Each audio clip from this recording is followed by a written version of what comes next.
आस्था 35 साल की हैं, दिल्ली की रहने वाली हैं। पिछले 7 महीनों से उनके सीधे हाथ की इंडेक्स फिंगर यानी पहली उंगली में दर्द है, इतना ज्यादा कि वो उस उंगली से एकदम भार नहीं उठा पाती। जरा सी ठेस लग जाए तो जान निकल जाती है। आस्था को सबसे पहले ख्याल आया था कि उनकी उंगली में कहीं चोट लगी होगी या फिर फ्रैक्चर हो गया होगा, जिसकी वजह से इतना ज्यादा दर्द हो रहा है। पर उनकी उंगली में सूजन नहीं थी। अगर फ्रैक्चर हुआ होता तो वो उंगली मोड़ तक नहीं पाती, पर उनकी उंगली मोड़ने में दर्द नहीं हो रहा था। कुछ महीने तो आस्था ने इस पर ध्यान नहीं दिया। उनको लगा था कि अपने आप ठीक हो जाएगा, पर दर्द जा ही नहीं रहा था। तब उन्हें शक हुआ कि कहीं उन्हें अर्थराइटिस तो नहीं हो गया है। उन्होंने तुरंत डॉक्टर को दिखाया। उनका जब एक्सरे हुआ तो पता चला कि उनकी उंगली में कोई भी फ्रैक्चर नहीं था। साथ ही ब्लड टेस्ट में विटामिन डी और कैल्शियम भी ठीक निकला। दिक्कत थी उंगली की मांसपेशियों में सूजन थी। दरअसल आस्था को स्मार्टफोन फिंगर की समस्या हो गई थी। हो सकता है आप स्मार्टफोन फिंगर के बारे में पहली बार सुन रहे हो, पर यह बहुत ही आम समस्या है। ये और कुछ नहीं बल्कि स्मार्टफोन के ज़्यादा इस्तेमाल से होने वाली एक प्रॉब्लम है। इसका अर्थराइटिस या फिर किसी और बीमारी से कोई भी लेना देना नहीं है। आस्था ने हमें मेल किया, वो चाहती हैं कि हम स्मार्टफोन फिंगर पर एक एपिसोड बनाएं ताकि और लोगों को भी मदद मिल सके, क्योंकि स्मार्टफोन की लत हम में से ज़्यादातर लोगों को है। हो सकता है आपको भी समस्या हो पर आपको पता ना हो। तो डॉक्टर से सबसे पहले ये समझ लेते हैं कि स्मार्टफोन फिंगर क्या है। जैसे जैसे भारत में फ़ोन का यूज़ बढ़ा है, वैसे वैसे फ़ोन की वजह से होने वाली बीमारियों के लक्षण भी हमें देखने को मिले हैं, और उनमें से एक बीमारी को बोलते हैं स्मार्टफोन फिंगर। अब ये स्मार्टफोन फिंगर क्या चीज़ होती है? स्मार्टफोन फिंगर एक ऐसी प्रॉब्लम है जिसकी वजह से इंसान को उंगलियों या अंगूठे में दर्द शुरू हो जाता है। इसको पहले ब्लैकबेरी थंब या ब्लैकबेरी फिंगर के नाम से भी जाना जाता था। जब पुराने ज़माने में, आज से 7, 8, 10 साल पहले, ब्लैकबेरी नाम के मोबाइल फ़ोन मिलते थे जिसमें एक पूरा बटन वाला कीबोर्ड होता था। तो अब वो ब्लैकबेरी फ़ोन तो नहीं मिलते। आप आजकल सबके पास स्मार्टफोन्स हैं। तो स्मार्टफोन की ओवर यूज़ करने की वजह से कई दफ़ा पेशेंट्स को उंगलियों में तकलीफ़ या दर्द शुरू हो जाता है। अब ये दर्द इसलिए नहीं शुरू होता कि कहीं जॉइंट में डैमेज हो रहा है या कुछ आर्थराइटिस हो गया है, पर ये दर्द अक्सर इसलिए शुरू होता है कि ओवर यूज़ करने की वजह से, बार बार फ़ोन को स्वाइप करने की वजह से या बार बार टेक्स्ट मैसेज भेजने की वजह से फ़ोन पे जब उंगली हमारी चलती है तो हमारी उंगलियों की मांसपेशियों में सूजन या अकड़ाहट आ जाती है। तो इसकी वजह से 1 या 2 उंगलियों में अक्सर दर्द बना रहता है, जो लोगों को डे टू डे काम में, दिनचर्या वाले कामों में परेशान करना शुरू कर देता है। उंगली में सूजन, अकड़ाहट, दर्द होना या कभी कभी उंगली में अटकना भी शुरू हो जाता है कि उंगली झटके से खुलती है या झटके से बंद होती है। तो इस तरह के लक्षण हमें देखने को मिलते हैं। स्मार्टफोन फिंगर की जो परेशानी है वो कुछ तरह के मरीजों में और भी ज़्यादा पाई जाती है। ये मरीज़ हैं जैसे किसी को डायबिटीज़ की प्रॉब्लम हो या थायराइड की प्रॉब्लम हो, तो इनमें अक्सर ये हमें और ज़्यादा देखने को मिलती है।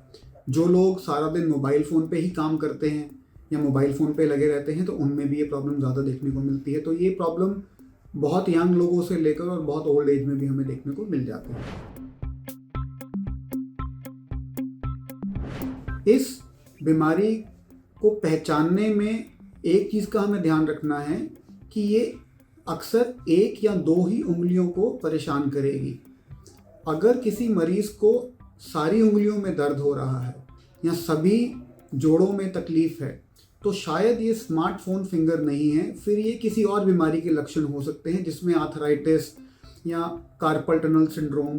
तो अगर आपको एक आधी उंगली में दर्द है तो शायद ये स्मार्टफोन फिंगर की वजह से होगा, पर अगर सभी उंगलियों में दर्द है तो ये कुछ और बीमारी हो सकती है।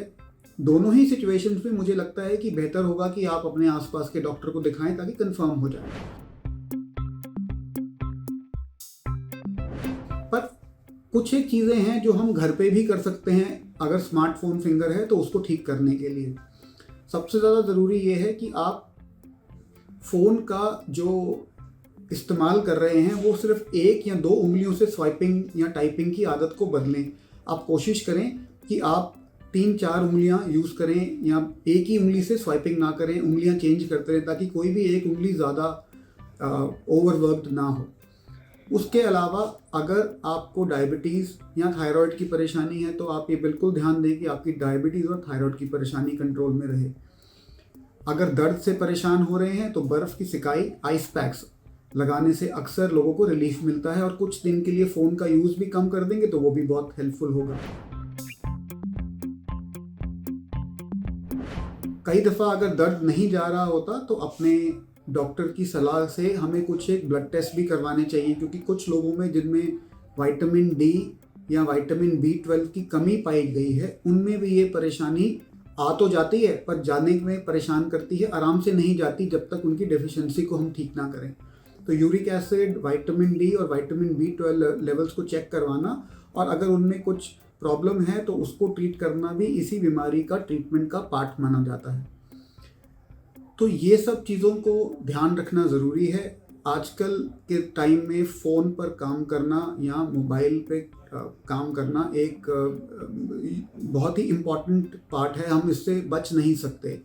पर प्रॉपर प्रिकॉशंस लेते हुए, अपनी फिंगर्स को डिफरेंट तरीके से यूज़ करते हुए, सिर्फ अंगूठे से स्वाइप ना करते हुए इंडेक्स फिंगर का भी यूज़ करें, मिडिल फिंगर का भी यूज़ करें, और सिर्फ फ़ोन जिस हाथ से फ़ोन पकड़ा है उसी हाथ के अंगूठे से ना स्वाइप करके दूसरे हाथ की उंगली से स्वाइप करें। तो इस तरह की कुछ चीज़ें करते हुए और जहाँ पर हो सके मोबाइल फ़ोन का कम इस्तेमाल करते हुए इस बीमारी से बचा भी जा सकता है। जिन लोगों में ये परेशानी सिंपल ट्रीटमेंट जैसे सिकाई या उंगलियों के मूवमेंट को चेंज करने से नहीं जाती, उनमें फिर हमें मेडिकल ट्रीटमेंट करना पड़ता है, जिसमें सूजन कम करने की दवाइयाँ या कभी कभी सूजी हुई मांसपेशी, जो उंगली की मांसपेशी में थोड़ी सूजन है, उसमें इंजेक्शन भी हमें देना पड़ जाता है। तो ये सारे जो ट्रीटमेंट्स हैं ये हमें 100 में से शायद 20% लोगों में ही ज़रूरत पड़ती है, जिन लोगों का बीमारी नहीं जा रही होती। 80% लोगों में उम्मीद यही करते हैं कि ये बीमारी आइस पैक्स लगाने से और थोड़ा मोबाइल फ़ोन को पकड़ने का तरीका और इस्तेमाल का समय कम करने से कंट्रोल में आ जाएगी। सप्लीमेंट लेने से भी प्रॉब्लम कंट्रोल में आ जाती है। भाई आज के समय में बिना फ़ोन इस्तेमाल के गुजारा तो नहीं हो सकता, पर ज़्यादा इस्तेमाल से दर्द और सूजन जैसे लक्षण भी देखने को मिलते हैं। ऐसे में आप डॉक्टर साहब की बताई गई ट्रिक्स इस्तेमाल करिए, फ़ायदा मिलेगा। पर अगर घरेलू उपचार से दिक्कत ठीक नहीं होती है तो डॉक्टर को ज़रूर दिखाएं, ताकि पता चल सके कि ये दर्द स्मार्टफोन फिंगर के कारण है या फिर कोई और बीमारी इसके पीछे जिम्मेदार है। अब बढ़ते हैं सेहत के अगले सेगमेंट की तरफ। तन की बात। अब ब्रेस्ट मिल्क से ब्रेस्ट कैंसर का पता चलेगा। ब्रेस्ट कैंसर जितना जल्दी पकड़ में आ जाए उतना ही जल्दी इसका इलाज भी शुरू हो सकता है। साइंटिस्ट ने पता लगाया है कि ब्रेस्ट कैंसर के शुरुआती साइंस ब्रेस्ट मिल्क में पाए जाते हैं, क्योंकि ज़्यादातर औरतें ब्रेस्ट कैंसर की स्क्रीनिंग 40 साल के बाद करवाती हैं। ऐसे में ब्रेस्ट मिल्क से इस बीमारी का पता लगाया जा सकता है, वो भी जल्दी, और ये फ़ायदेमंद है। इस स्टडी के लिए 6 औरतों को चुना गया था, 3 को ब्रेस्ट कैंसर था और 3 को नहीं। फिर उनका ब्रेस्ट मिल्क लिया गया, फिर इस ब्रेस्ट मिल्क के अंदर मौजूद प्रोटीन को एक दूसरे से कंपेयर किया गया। पाया गया कि जिन महिलाओं को ब्रेस्ट कैंसर था उनके ब्रेस्ट मिल्क में मौजूद 23 प्रोटीन बाकी महिलाओं के ब्रेस्ट मिल्क से अलग थे। इस स्टडी के लीड रिसर्चर का दावा था कि ये प्रोटीन न केवल दूध बल्कि उनके ब्लड सैंपल में भी अलग थे। डेनियल विटमैन न्यूयॉर्क में स्थित क्लार्कसन यूनिवर्सिटी में डॉक्टरल कैंडिडेट हैं। अब उनके मुताबिक अगर ये स्टडी कामयाब हुई तो ये ब्रेस्ट कैंसर को पकड़ने के तरीके में बदलाव लाएगी, जिससे ब्रेस्ट कैंसर का पता भी jल्दी लग सकेगा और इलाज भी जल्दी शुरू हो जाएगा। साथ ही ये जान बचाने में भी कारगर साबित होगी। हालांकि मैमोग्राम से ब्रेस्ट कैंसर का पता जल्दी लगाया जा सकता है, पर ये 40 साल से कम उम्र की औरतें, खासतौर पर जो लो रिस्क होती हैं, उनके लिए एडवाइस नहीं किया जाता है। साइंटिस्ट के मुताबिक जो बायोमेकर्स ब्रेस्ट मिल्क में पाए गए वही ब्लड सीरम में भी मिले हैं, इसलिए ब्रेस्ट मिल्क या फिर ब्लड टेस्ट की मदद से किसी भी उम्र की औरत का टेस्ट किया जा सकता है। इस स्टडी में जितनी भी महिलाएं शामिल हुई थी सबको इन्वेसिव डक्टल कार्सिनोमा था। ये सबसे आम तरह का ब्रेस्ट कैंसर होता है, पर ब्रेस्ट कैंसर का पता लगाने की ये अप्रोच बाकी तरह के ब्रेस्ट कैंसर में भी इस्तेमाल की जा सकती है। भारत में हर साल 1.5 लाख से ज़्यादा महिलाओं को ब्रेस्ट कैंसर होता है, और इसका मतलब ये है कि हर 1 लाख महिलाओं में 26 महिलाओं को ब्रेस्ट कैंसर होता है। भारत में हर साल 70,000 से ज़्यादा महिलाओं की ब्रेस्ट कैंसर से मौत हो जाती है।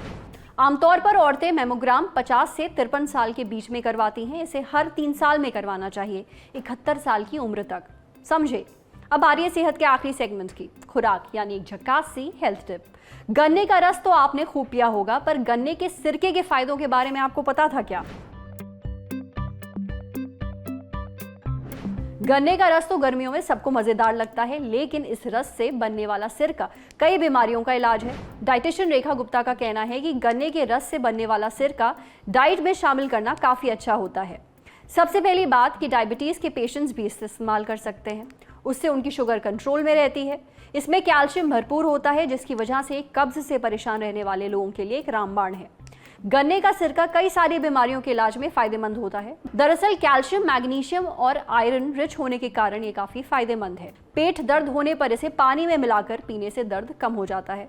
अगर आप इसे बाल धुलने के बाद कंडीशनर की तरह इस्तेमाल करें तो बाल झड़ने की समस्या कम हो जाती है। किडनी की पथरी में भी ये बहुत फायदेमंद है। इसके लिए जूस में 1 चम्मच गन्ने का सिरका मिला लें, इसे पिएं। फिर जिनके मुंह से बदबू आती है वो भी इससे फायदा उठा सकते हैं, लेकिन इसे ज्यादा मात्रा में इस्तेमाल करने से पेट में भी कीड़े हो सकते हैं, तो इसे सीमित मात्रा में इस्तेमाल करें। आज सेहत पर इतना ही। अगर आप एक डॉक्टर हैं, हमसे कुछ शेयर करना चाहते हैं तो जो ईमेल आईडी इस वक्त आपको अपनी स्क्रीन पर दिख रही है उस पर हमें एक मेल भेज दीजिए। ये वीडियो फेसबुक पर देख रहे हैं तो हमारे फेसबुक पेज को लाइक करिए, यूट्यूब पर देख रहे हैं तो हमारे चैनल को सब्सक्राइब करिए, बेल आइकन पर जरूर क्लिक कर दीजिए ताकि जब भी हम कोई नया वीडियो अपलोड करें तो उसका नोटिफिकेशन आप तक सबसे पहले पहुंचे। शुक्रिया।